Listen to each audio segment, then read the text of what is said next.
Hey everyone, I just wanted to take a couple minutes to talk a little bit about why I made this video.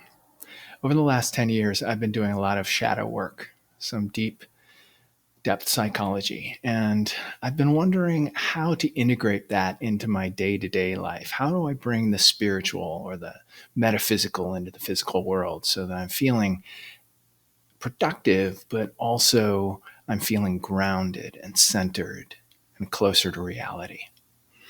And I've been able to do that in the studio making paintings, but I wanted to share this particular practice with you today. It's one that I do in the studio regularly, and it drops me into conscious awareness. It helps me feel at peace with myself and also productive. I'm going to let the video run for a little bit longer after I talk during it, so that you can drop in too if you want to, or you can just watch me work. Sometimes that's a pleasant experience.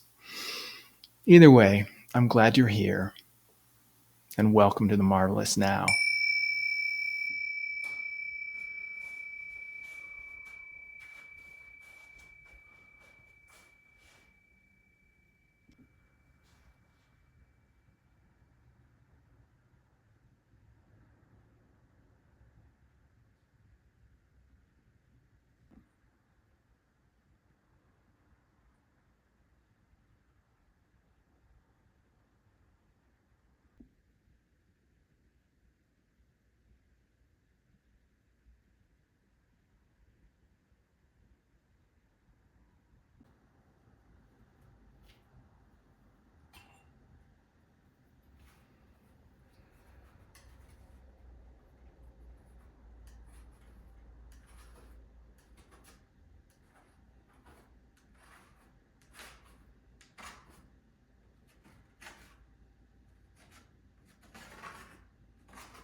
Living from the inside out is not an abstract idea for me.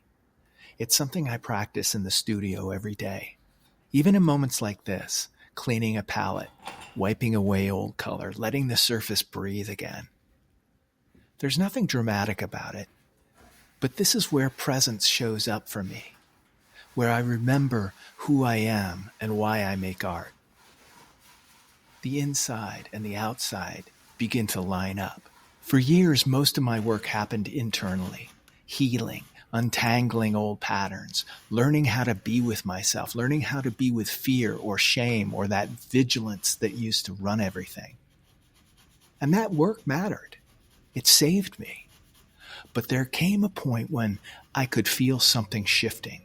I could feel that awareness alone wasn't the whole story.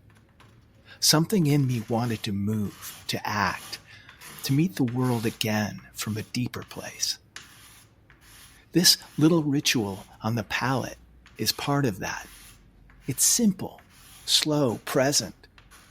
My body feels grounded, my breath opens, and I can sense that quiet alignment inside me that says, yes, you're here, you're awake. Keep going. Conscious leaders feel this too. People who have carried a lot, who have lived in their minds for decades, who have led teams and companies and families. There comes a moment when the outer world stops being enough on its own, and the inner world stops being enough on its own. The two have to meet. I didn't know how to do that for a long time. I kept waiting until I felt perfect or healed or ready. But what moves a life forward is usually much smaller, much more ordinary. A gesture, a conversation, a return to presence while your hands do something simple and real. That is what this moment is for me. Cleaning the palette is a reset, a clearing of what has already lived its life, a way of making room for what wants to come next. It reminds me that I don't have to force anything. I only have to show up with presence. Let awareness and action move together. Let the physical world feel the truth I have spent years cultivating inside. This is how I build life now. How I build a business, how I make art, how I walk through the world from the inside out with whatever honesty I have in the moment. And if there's one thing I know, it's this. When awareness moves into action, even the smallest actions, a whole life begins to shift. We feel more like ourselves. We feel more alive. We feel connected to something larger that's also inside us. So I clean the palette. I breathe. I slow down enough to let the moment meet me. And I let this simple act remind me, this is where the real work begins. Right here, right now, in presence, with my hands moving and my whole being awake.